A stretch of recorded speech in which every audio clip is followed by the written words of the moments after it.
Seorang pemuda muda bertanya, "Wahai Abu, kamu sedang apa sebenarnya?" Dengan tenang ia menjawab, "Aku mencari neraka, dan aku yakin tempat ini tidak jauh dari sana." Tentu saja semua terkejut.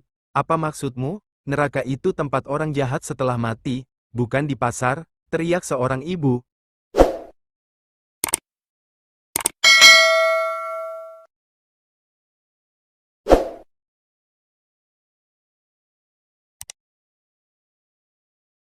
Di tengah teriknya siang hari, ketika orang-orang memilih berteduh atau mencari air dingin, Abu Nawas malah berjalan keliling pasar sambil membawa obor yang menyala terang. Orang-orang melihat keanehan ini dengan heran. Seorang tukang sayur menegurnya, "Abu Nawas, kamu kenapa? Ini siang bolong, matahari sudah cukup panas. Ngapain bawa obor segala?" Abu Nawas hanya tersenyum, melanjutkan langkahnya dengan tenang. "Aku sedang mencari neraka," katanya santai. Semua orang yang mendengar sontak tertawa. "Wah, gila ini orang," bisik salah satu pedagang. Tapi Abu tetap berjalan, menelusuri lorong demi lorong pasar, wajahnya serius, matanya tajam, bukan seperti orang gila, tapi seperti orang yang tahu persis apa yang sedang ia cari. Kehebohan pun menyebar, dan para warga mulai mengikuti kemana Abu pergi. Penasaran apakah ini sekadar lelucon, atau justru ada sesuatu yang lebih dalam yang ingin ia tunjukkan. Semakin lama, semakin banyak yang mengikutinya. Abu Nawas berhenti di tengah kerumunan, tepat di antara penjual emas dan penjual daging. Seorang pemuda muda bertanya, "Wahai Abu, kamu sedang apa sebenarnya?" Dengan tenang ia menjawab, "Aku mencari neraka, dan aku yakin tempat ini tidak jauh dari sana." Tentu saja semua terkejut.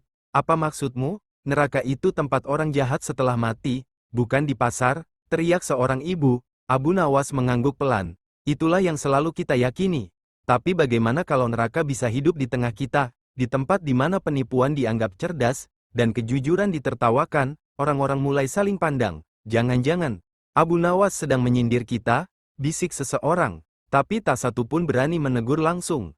Kata-kata Abu terasa menyentil, menusuk diam-diam hati mereka yang selama ini mengabaikan keadilan demi keuntungan.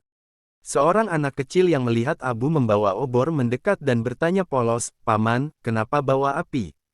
Bukannya siang sudah terang?" Abu menatap anak itu lalu jongkok, menyamakan tinggi badannya. Karena kadang, terang matahari tidak bisa menerangi hati yang gelap. Anak itu mengangguk bingung. Lalu Abu menoleh ke kerumunan dan berkata keras, "Kita mengira cahaya hanya dari matahari. Tapi sesungguhnya kegelapan bisa muncul di tengah siang bolong, saat hati manusia dipenuhi keserakahan." Semua diam, tidak ada yang tertawa kali ini. Seorang pria muda bertanya dengan nada ragu, "Maksudmu, neraka itu bukan cuma api?" Abu menjawab, "Benar, neraka bisa berupa sikap. Ketika orang yang kaya menindas yang miskin, ketika anak yatim dibiarkan lapar, dan orang-orang diam, itulah panas yang lebih membakar daripada api biasa." Tak puas hanya berkeliling pasar, Abu Nawas mendatangi kantor pengelola pasar. Ia membawa obor yang masih menyala. Seorang penjaga menghadangnya. "Ada urusan apa?" tanya si penjaga. "Aku ingin bertemu pemungut pajak pasar," katanya, dia yang paling tahu di mana letak neraka. Penjaga melongo, tapi karena nama Abu Nawas terkenal, dia diizinkan masuk. Di dalam ruangan, Abu langsung menatap pejabat itu dan bertanya, "Wahai tuan, kau yang mengatur pajak dan retribusi di sini, benar?" Si pejabat mengangguk. "Lalu katakan padaku, berapa uang rakyat yang kau ambil untuk mengisi perutmu sendiri?" Suasana langsung tegang. Pejabat itu marah. "Kau menuduhku?" Abu tersenyum, "Bukan menuduh. Aku hanya sedang mencari neraka. Dan setiap kali ku telusuri jalan ini, selalu berhenti di meja seperti milikmu." Kata-kata itu menggantung, membakar lebih panas dari obor yang ia bawa. Abu Nawas kini keluar dari kantor pejabat itu. Ia berdiri di tengah pasar dan berteriak, "Wahai manusia, jika seorang pencuri 1 dirham kalian cambuk tanpa ampun, tapi pencuri 1 negeri kalian beri singgasana, maka neraka telah ada di sekeliling kalian." Orang-orang mulai resah. Beberapa menteri yang kebetulan lewat menunduk, pura-pura tak mendengar. Abu melanjutkan, "Kita terlalu sibuk takut pada azab akhirat, tapi lupa bahwa kezaliman hari ini sedang membangun nerakanya sendiri di bumi." Seorang ulama yang lewat mencoba menenangkan, "Abu, jangan terlalu keras bicara. Tapi Abu membalas, kalau tidak ada yang bicara keras, bagaimana kita tahu mana yang benar dan mana yang membakar? Semua terdiam. Abu pun memadamkan obornya pelan-pelan, lalu berkata, kadang, satu nyala kecil bisa menerangi kebohongan sebesar pasar ini. Kabar tentang Abu Nawas yang keliling pasar sambil membawa obor dan berkata sedang mencari neraka akhirnya sampai ke telinga istana. Para pengawal istana pun dikirim untuk membawanya menghadap Raja Harun al-Rashid. Seorang jenderal berkata dengan tegas, Abu Nawas, tuanku ingin bicara. Banyak rakyat resah oleh kelakuanmu. Abu tersenyum, rakyat resah karena kebenaran bukan karena oborku. Sepanjang perjalanan ke istana, rakyat berbisik, Abu Nawas mulai gila, atau jangan-jangan, dia sedang menyindir kita semua. Tapi di balik tatapan aneh itu, ada rasa takut yang mulai tumbuh. Takut bahwa Abu Nawas benar, bahwa neraka bukanlah tempat yang jauh, tapi perlahan dibangun oleh tangan manusia di kehidupan ini. Dan Abu Nawas, dia tetap tenang, menuntun obornya seolah obor kebenaran yang siap menyingkap apa yang tersembunyi di balik dinding megah istana. Di hadapan Raja Harun al-Rashid, Abu Nawas berdiri tegak sambil membawa obor kecil yang sudah hampir padam. Raja mengangkat alis, Abu Nawas, aku dengar kau keliling kota siang hari membawa obor. Katamu mencari neraka. Semua pejabat tertawa kecil, tapi Abu tetap tenang, benar, tuanku. Aku mencari neraka, dan yang kutemukan justru lebih dekat dari yang kukira. Raja mengernyit, kau ingin membuat keributan. Abu menjawab, bukan, tuanku. Aku hanya ingin membuka mata. Mungkin rakyat terlalu takut pada neraka akhirat, padahal setiap hari mereka hidup dalam miniatur neraka yang nyata. Raja terdiam. Beberapa pejabat mulai gelisah. Abu melanjutkan, neraka bukan sekadar tempat, tapi keadaan. Ketika kebenaran dikurung, dan kebohongan dijunjung, itulah neraka sebenarnya. Obor itu kecil, tapi ucapannya menyala di seluruh ruangan istana. Dengan suara yang lembut tapi menusuk, Abu Nawas melanjutkan, kita selalu membayangkan neraka itu api yang membakar tubuh. Tapi bagaimana dengan api yang membakar keadilan? Yang membakar hati orang miskin karena lapar? Atau membakar semangat anak muda karena tak punya harapan? Ia menatap setiap pejabat yang hadir. Apakah itu bukan bentuk neraka juga? Salah satu menteri berkata, tapi kita di sini menjaga hukum dan agama. Abu Nawas tersenyum tipis, menjaga hukum untuk siapa? Agama untuk siapa? Jika hukum hanya tajam ke bawah, dan agama hanya jadi alasan untuk menutup mata dari penderitaan, maka neraka itu ada di balik kursi kalian. Ruangan mendadak hening. Obor kecil yang ia bawa sekarang terasa seperti cermin, memantulkan wajah-wajah yang selama ini bersembunyi di balik kekuasaan. Abu Nawas kini berdiri di tengah aula megah istana, tak gentar sedikit pun. Wahai Raja, jika rakyat menangis tapi istana tertawa, apakah itu bukan neraka? Jika para menteri hidup mewah sementara rakyat harus puasa setiap hari bukan karena ibadah, tapi karena tak ada makanan, apa bukan itu hukuman yang lebih pedih dari api?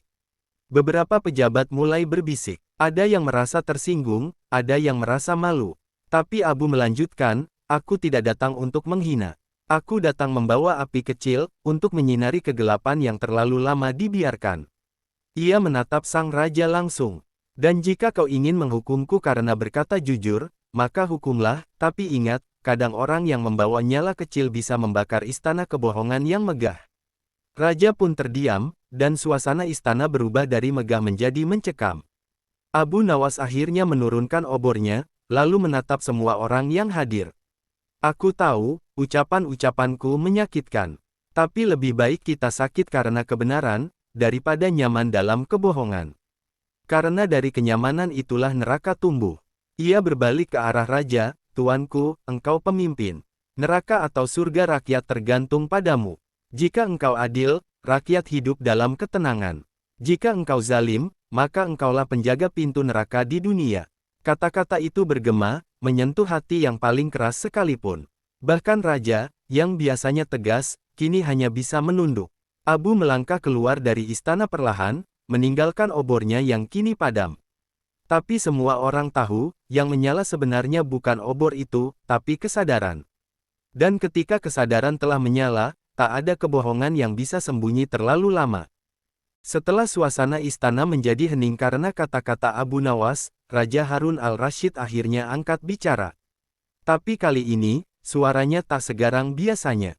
Abu Nawas, kau memang selalu punya cara yang tak biasa untuk menyampaikan kebenaran. Abu mengangguk sopan. Raja berdiri dari singgasananya, menatap ke seluruh penjuru ruangan. Jika benar neraka itu telah tumbuh di antara kita, maka akulah yang paling bertanggung jawab. Para menteri terkejut. Beberapa menunduk dalam, merasa terhantam oleh kalimat itu. Raja melanjutkan, lebih baik kita terbakar oleh rasa malu sekarang, daripada kita semua hangus oleh murka Tuhan nanti. Abu Nawas menatap raja dengan penuh hormat. Tuanku, api kebenaran kadang memang membakar. Tapi ia juga bisa menerangi jalan yang gelap, selama kita berani menatapnya. Kata-kata itu menjadi momen bersejarah, ketika seorang raja mendengarkan suara kecil dari rakyatnya, dan tak menutup telinga. Namun tak semua setuju. Seorang menteri tua yang sudah lama duduk di kursi kekuasaan berdiri dengan wajah merah padam. Tuanku, hamba mohon izin bicara. Orang ini menyesatkan rakyat, membuat kegaduhan. Apa jadinya kalau semua orang berkata seperti dia? Abu Nawas menoleh dan menatap lurus. Apakah mengatakan kenyataan disebut menyesatkan? Atau yang sesat adalah mereka yang bersembunyi di balik aturan demi kepentingan pribadi? Sang menteri makin kesal. Kau tak berhak menghakimi kami. Abu tersenyum tipis. Saya tidak menghakimi. Saya hanya mengajak melihat. Kalau orang lapar disebut malas, kalau yang jujur malah disingkirkan, kalau doa hanya jadi alat kampanye, bukankah itu semua pertanda neraka sudah lahir di dunia? Kerumunan terdiam. Beberapa pejabat yang merasa tertampar mulai meninggalkan ruangan perlahan.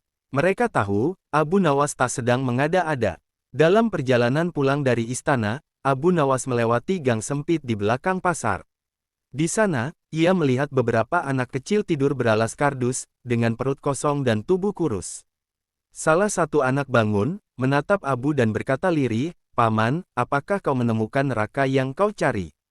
Abu Nawas tertegun. Ia duduk di samping anak itu, menyentuh dahinya, dan menjawab pelan, "Iya, nak, ternyata aku menemukannya di tempat seperti ini." Anak itu tersenyum polos, tak mengerti sepenuhnya.